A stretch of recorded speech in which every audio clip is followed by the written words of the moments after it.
Halo Bakers, kembali lagi pada kami channel Otati Otak. Kali ini kembali dengan pojok materi kita akan membahas tentang vektor, tetapi vektor yang lebih mengarah kepada fisika. Nah, seperti yang kita tahu, vektor adalah salah satu ilmu di bidang matematika, yaitu sesuatu yang memiliki besar dan juga memiliki arahnya juga.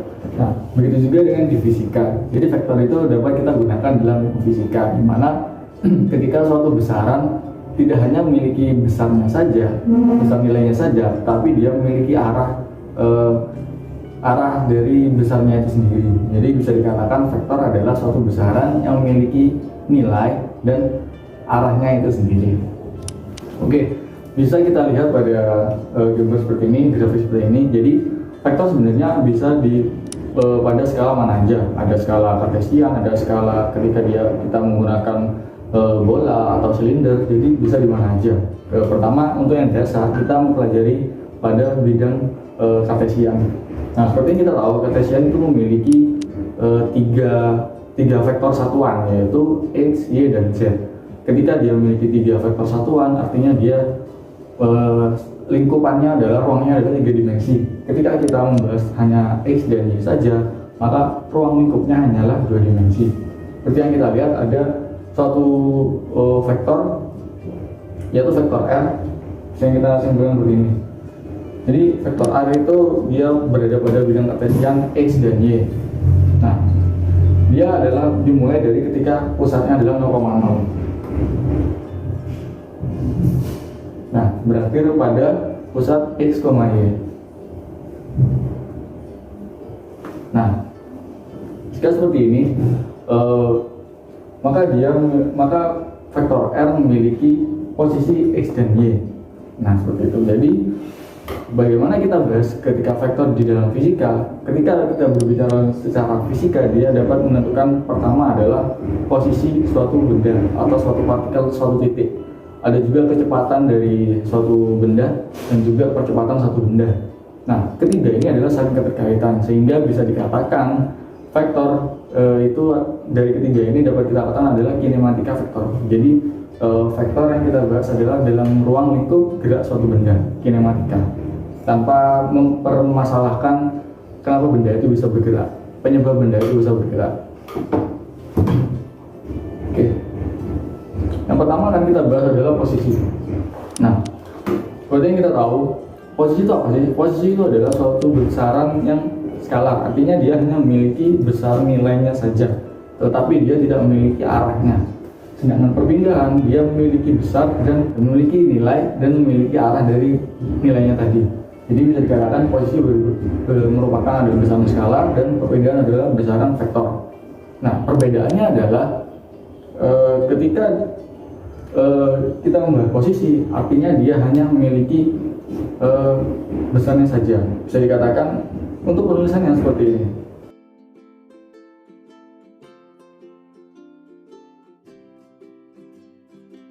Nah, jadi ketika kita menuliskan posisi suatu benda, suatu titik adalah dia memiliki komponen terhadap satuan x dan satuan y. Nah, ini apa? Ini adalah merupakan suatu wujud dari vektor satuan di bidang x. Sedangkan y adalah merupakan suatu wujud dari vektor satuan di bidang y. Bisa kita tulis seperti ini. Jadi x karena dia adalah terhadap pada koordinat x dan y, sehingga dapat kita tulis adalah xi plus yj. Nah, ini adalah vektornya, dalam artian posisi suatu bendanya, bukan besarnya. Lalu ketika kita membahas tentang besarnya adalah seperti ini. Umumnya biasanya ditulis seperti ini atau ditulis R saja.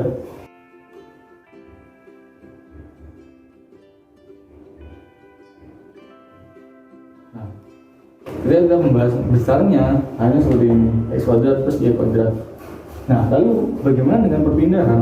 Terus jika kita membahas perpindahan, maka dia adalah perpindahan itu apa sih? Perpindahan adalah jarak yang dapat kita tentukan ketika dia arah selisih dari posisi akhir dengan posisi awalnya dia. Nah, bisa kita lihat posisi akhir dari vektor R adalah di x, y.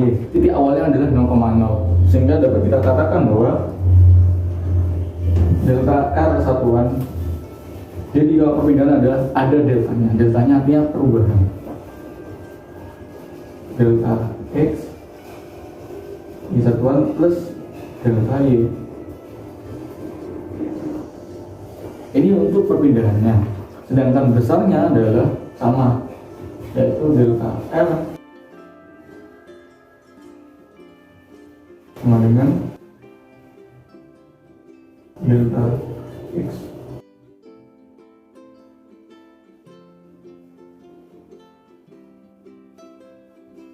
Nah, jadi untuk besar yang perpindahannya adalah seperti ini. Jika kita melihat grafik ini, maka bisa kita proyeksikan vektornya terhadap sumbu X dan sumbu Y, sehingga bisa kita katakan seperti ini.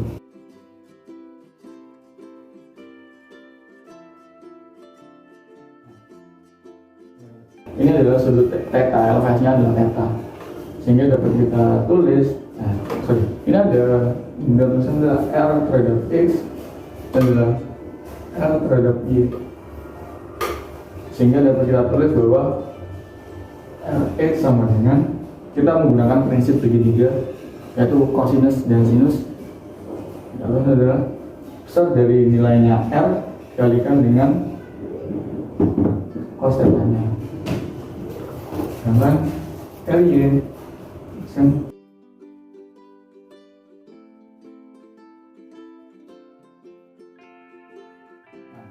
ini adalah ini yang akan kita gunakan nanti ketika kita mencari nilai suatu vektor, tetapi dia membentuk suatu sudut elevasi tertentu, sehingga ini berguna ketika kita pecahkan. Jadi suatu vektor itu dapat kita proyeksikan terhadap sumbu X dan sumbu Y.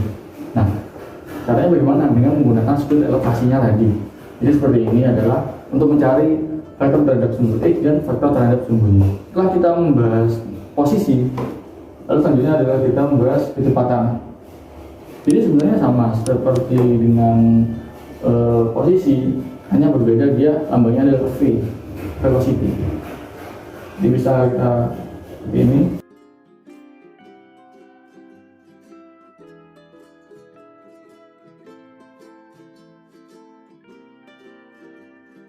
Nah, hanya bedanya seperti ini.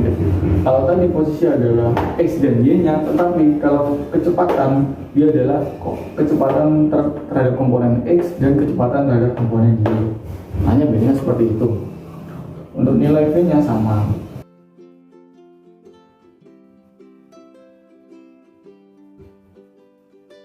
Ada juga biasanya adalah kecepatan sesaat, kecepatan rata-rata. Untuk kecepatan rata-rata biasanya seperti ini. V bar sama dengan delta R per delta P. Lalu untuk V sesaat sama dengan perubahan jaraknya terhadap waktu. Jadi maksudnya sesaat apa? Jadi ketika kita meninjau suatu mobil atau benda, kita mencari kecepatannya sesaat, dalam artian dengan waktu yang sedikit dan juga dengan jarak sedikit, artinya perubahan dengan cepat. Ini adalah posisi kecepatan. Lalu selanjutnya yang akan kita bahas adalah percepatan. Percepatan sama sebenarnya dengan yang lainnya, yaitu vektor sama dengan AX plus AY. Nah, ini adalah ketiga komponen yang penting ketika kita gunakan ketika kita membahas kinematika vektor. Lalu kita selanjutnya akan membahas tentang integral fungsi yang ada di kinematika vektor. Nah, integral fungsi ini gunanya adalah untuk mengaitkan antara percepatan dengan kecepatan dan juga dengan posisi. Jadi ketika kita memiliki suatu fungsi vektor yang misalnya kita memiliki fungsi vektor kecepatan, maka ketika kita menemukan posisi dari fungsi posisinya dari suatu vektor itu, kita tidak bisa menggunakannya langsung ke dalam persamaan yang telah ada, maksudnya dalam kinematika, tetapi kita dengan menggunakan integral suatu fungsinya tadi. Jadi ketika kita ingin menentukan posisi suatu vektor, sedangkan kita hanya memiliki fungsi dari kecepatan, maka kita menggunakan integral. Nah, kemudian bagaimana? R sama dengan R0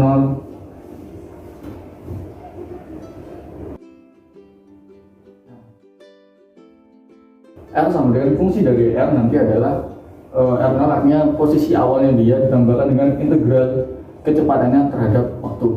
Karena seperti yang kita tahu bahwa kecepatan adalah turunan jarak atau perpindahan terhadap waktunya sendiri. Lalu untuk kecepatan sama seperti posisi, jadi dia turun satu step atau satu tingkat di bawahnya, yaitu apa? Menggunakan fungsi dari percepatannya sendiri. Ini dapat kita tulis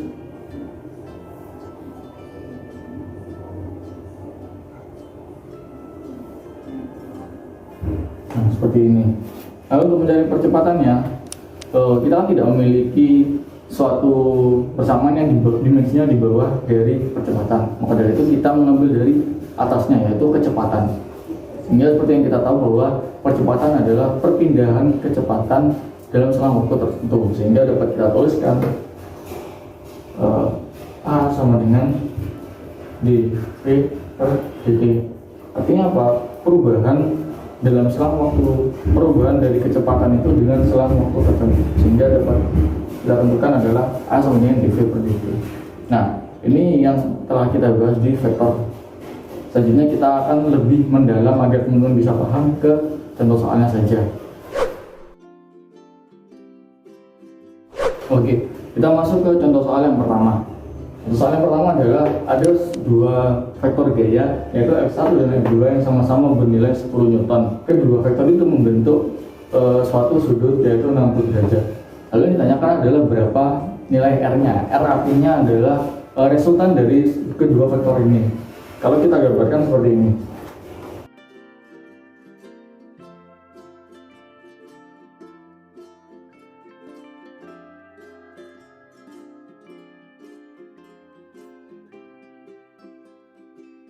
Jadi kalau kita gambarkan adalah resultan dari kedua gaya itu, yaitu gaya F1 dan F2. Artinya adalah vektor perpindahannya antara kedua gaya tersebut.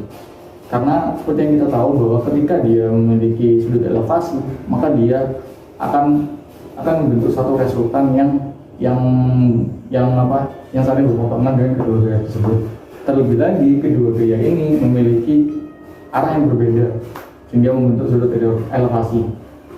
Nah, ini menggunakan prinsip penjumlahan vektor ketika dia berada pada posisi dia dirinya. Seperti yang kita tahu pada konsep matematika sama sebenarnya, hanya saja berbeda simbolnya saja. Sehingga dapat kita tuliskan bahwa R sama dengan akar dari F1 kuadrat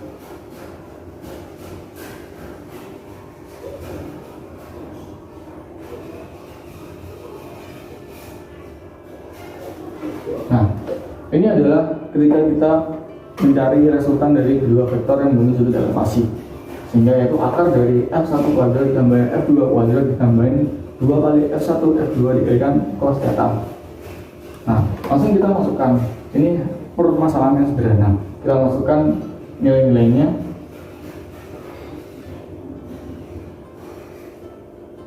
Sepuluh kuadrat berarti 100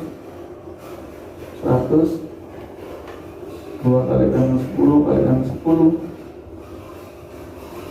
cos 60 adalah setengah.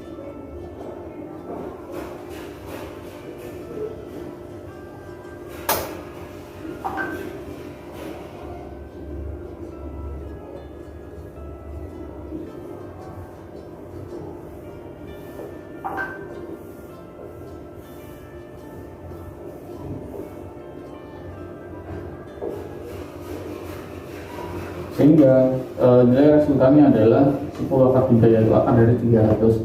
Jadi seperti itu ketika kita mencari resultan dari kedua vektor yang memiliki saling membentuk sudut elevasi.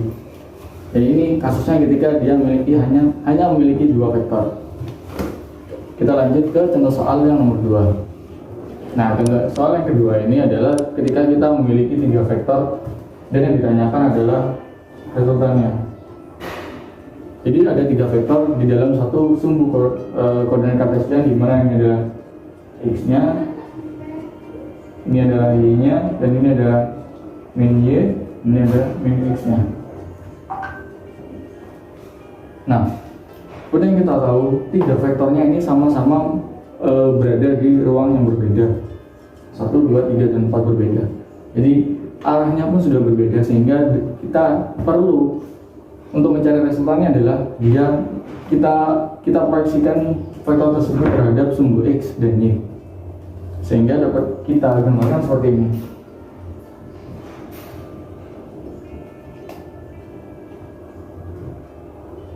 Ini adalah F1X, F1Y, lalu di sini ada F3Y,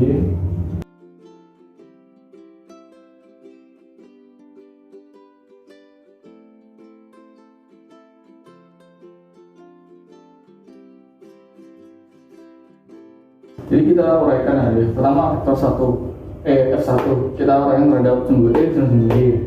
Vektor 2 kita uraikan terhadap sumbu X dan sumbu Y karena dia berhimpitan dengan sumbu Y, sehingga dia tidak memiliki vektor terhadap sumbu X. Lalu pada F3 kita juga proyeksikan dia terhadap sumbu Y dan sumbu X, sehingga dapat kita F3X dan F3Y. Lalu untuk mencari vektornya gimana? Vektor resultannya kita kelompokkan dulu yang terhadap sumbu X dan terhadap sumbu Y. Oke, kita kerjakan. Untuk mencari resultannya kita harus tinjau dia terhadap sumbu X dan sumbu Y. Oke, yang pertama ada F1X sama dengan F1 dikalikan dengan cos 37 sama dengan 10 dikalikan 8/10 sama dengan 8 Newton. Lalu untuk F3X sama dengan F3 dikalikan dengan cos 53.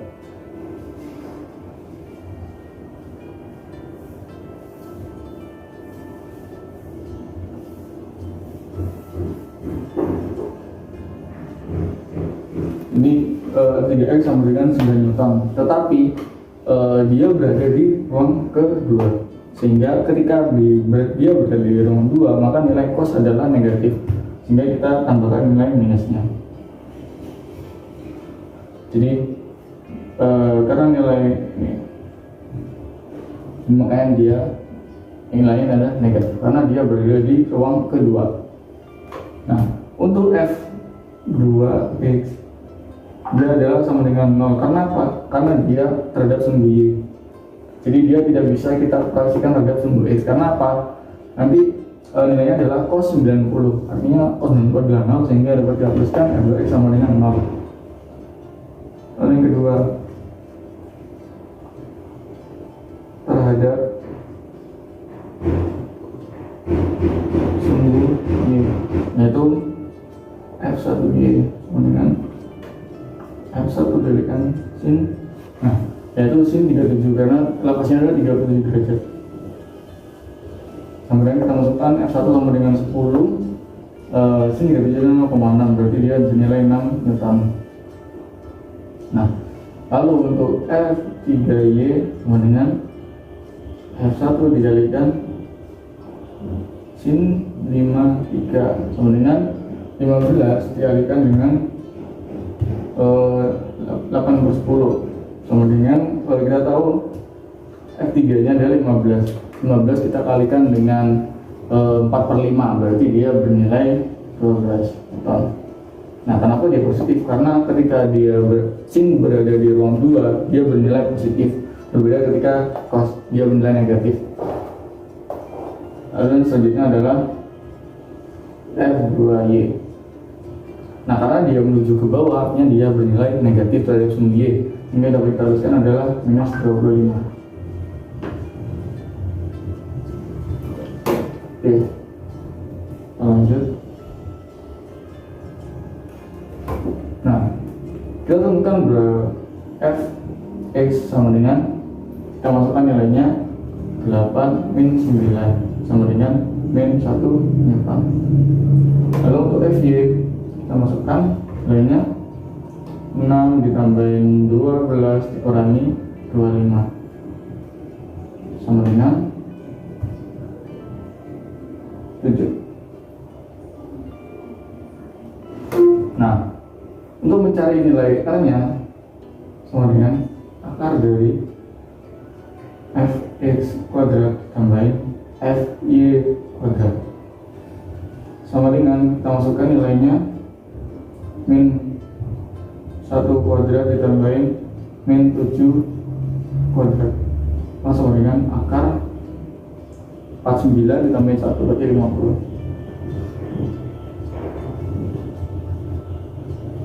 Nah, jadi ini adalah nilai dari resultannya dari ketiga vektor ini.